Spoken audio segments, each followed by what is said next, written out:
j'arrive pas à croire en fait de dire qu'en fait Arafat, dire qu'il était là, il n'est plus là. Parler de lui au passé, franchement, c'est quelque chose de bizarre, quoi. Je crois que c'était dans la nuit du dimanche, on a appris qu'il avait fait un accident. Il a fait l'accident, on a vu les photos, on a vu les vidéos, on a vu qu'il était sur la moto et tout. On a même vu le corps d'Arafat couché. C'est que moi, j'ai pas aimé parce que faut respecter l'artiste, il faut respecter le personnage qu'il était. Montrer comme ça son corps sur les réseaux sociaux, c'était vraiment pas... Je sais pas comment on dit, mais ça m'a pas plu, mais qu'est-ce que vous voulez? Nous sommes dans un monde guidé par les réseaux sociaux. Donc. Et le lendemain, je crois, encore sur les réseaux sociaux, on nous a dit qu'il était parti. On voit sur les réseaux sociaux qu'Arafat a fait un accident. On se dit, Arafat a l'habitude de faire un accident. Ok, il n'y a pas de problème. Le lendemain, ça va aller. On me dit plus de peur que de mal. Arafat va bien. Nous tous, on s'attendait à cette nouvelle le lendemain. Du coup, on est parti faire une réunion. On devait préparer une émission, Insta vidéo, tout ça, on était ensemble. On regarde sur les réseaux sociaux. Je commence à voir des photos de RIP, des trucs bizarres. Donc du coup, nous, on laisse tout ça. On se rend sur les lieux pour aller voir ce qui se passe. On est parti à la clinique, Stade de Plateau, pour voir comment les choses se passaient. Du coup, on arrive là-bas, tout le monde en larmes, tout le monde pleure. Les Chinois sont bondés, sont énormes devant. Il y a tellement de personnes qu'on essaie de voir qu'est-ce qui se passe, qu'est-ce qui ne va pas. On attend. Et il y a un agent de l'hôpital qui vient nous dire qu'Arafat a ouvert les yeux. Du coup, tellement on voulait donner cette bonne nouvelle à la nation, on décide de faire un direct. Le fameux direct. Un direct où j'étais en pleurs. Tellement émue. Tellement contente de dire à tout le monde. Je voulais être la première personne même à donner cette nouvelle au monde entier. Mais hélas, quelques minutes après, on a appris que c'était juste pour faire diversion, histoire de écarter. On vient nous dire que c'était pour faire diversion, partie des gens et tout, que Arafat n'est plus de ce monde. Il nous a quittés. C'était quelque chose de catastrophique parce que Arafat, c'était quelque chose de catastrophique. Déjà, elle était sur les lieux, moi j'y étais pas. Donc, on comprend un peu, genre, elle a vécu le moment et tout. Faites quelqu'un comme ça, franchement, le précurseur du coupé décalé, celui-là même qui a envoyé la musique ivoirienne sur d'autres horizons, franchement, c'est quelque chose, quoi. Je me rappelle très bien, comme si c'était hier. Concernant son concert La Renaissance, intitulé La Renaissance, qu'il avait produit, et aussi l'album, il a eu à faire une conférence de presse où l'équipe Insta Vidéo était présente. Nous sommes partis, on l'a bien attendu. Oui, on l'a bien attendu. C'est lui, c'est la star en même temps. Qu'est-ce qu'on pouvait faire? Donc on l'a attendu, il est venu, je me rappelle bien, il était en short, avec une chemise noire, avec des motifs blancs là-dedans. Il était avec Ivan Trésor, avec tout son staff. Ils sont venus, ils se sont assis, on a commencé la conférence de presse. Moi, je me suis dit à Arafat, là. Et puis, je me rappelle, il y a Ivan qui a dit à Arafat que voici la fille qui pose des questions. Aujourd'hui, elle va te poser des questions. Il dit, elle n'a pas cœur. Sa manière de parler, genre, elle n'a pas cœur. Elle ne peut pas me poser cette question. Moi, je suis prête pour elle. Je l'attends. Il dit, non, moi, je ne suis pas là pour me poser des questions. On est là pour la conférence, donc on va faire la conférence. Donc, on a commencé à poser des questions et tout. Puis, vient mon touffe. J'ai pris le micro. C'est Arafat, j'étais un peu influencée là. En même temps, il s'appelle comment là? L'influamento, voilà. Donc, il m'a influencé un peu. J'ai pris le micro. Je ne me rappelle plus quelle était la question, mais j'ai posé une question. Et comme on le dit chez nous, j'ai cassé quoi. Genre, j'ai écorché un mot. Il m'a dit, c'est pas comme ça, on dit, c'est comme ça qu'on dit. Les gens commençaient à rigoler et tout, genre, il m'a contredit. Mais pour moi, c'était pas comme s'il m'avait, je sais pas comment je vais dire, un honneur, tu vois, genre. Parce que déjà, il m'a reconnu et tout. Je me suis dit, quand même, Arafat. C'est le déchi quand même. Ouais, Arafat qui suit les Insta vidéos, qui suit les émissions. Et franchement, j'étais un peu playlist, hein, quoi.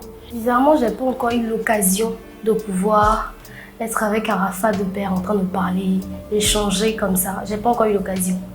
Mais l'occasion que j'ai eue de pouvoir voir Arafat, c'était à son concert, qui était pour moi d'abord une fierté.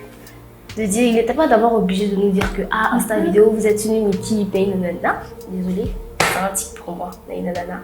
De nous dire que Insta vidéo, venez faire un reportage pour mon concert. Non mais attendez quoi. Quoi? C'est le Daesh. Arafat, on nous dit d'aller faire son reportage. Nous on est qui?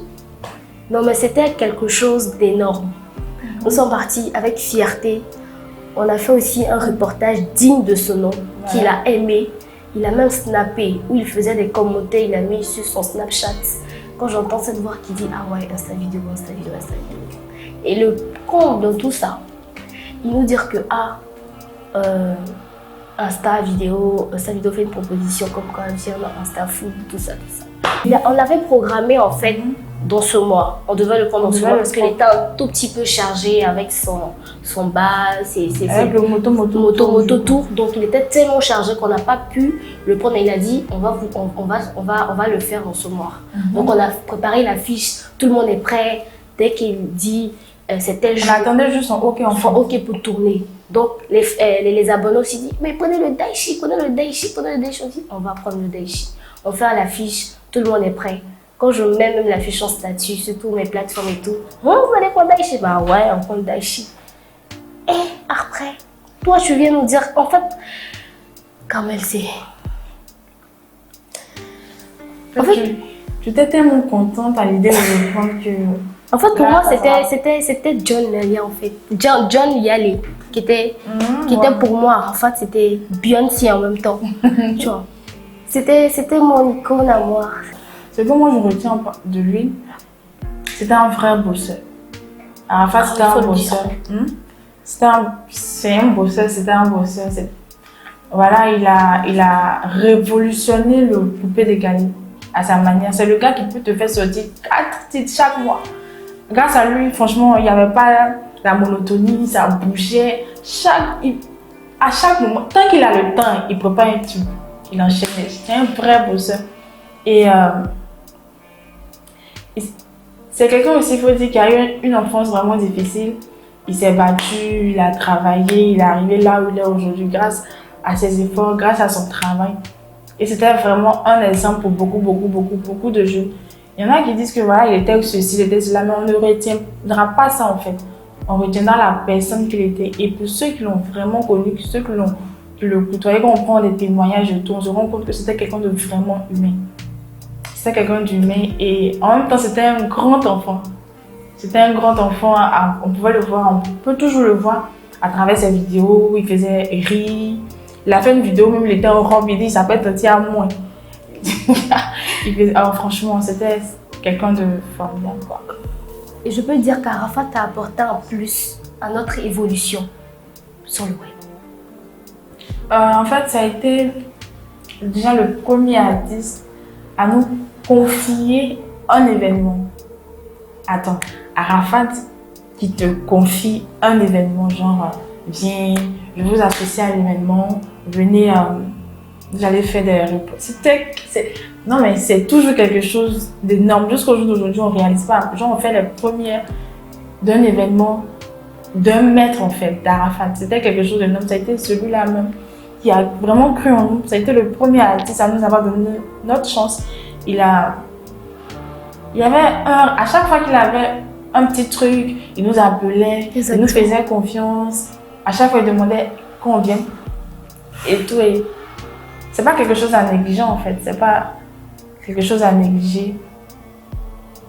Les gens n'ont pas compris, en fait. Pour comprendre le pourquoi du comment avec sa famille, il fallait retourner en arrière. C'est le seul à vraiment expliquer pourquoi. Et il a fait une dernière vidéo sur j'ai vu ça sur Facebook il n'y a pas longtemps, où il faisait une confession. Non, mais quand Arafat parlait, il y avait cette rage, il y avait cette souffrance que tu voyais dans ses yeux, quand il te disait que quand j'étais petit, j'étais dans la rue.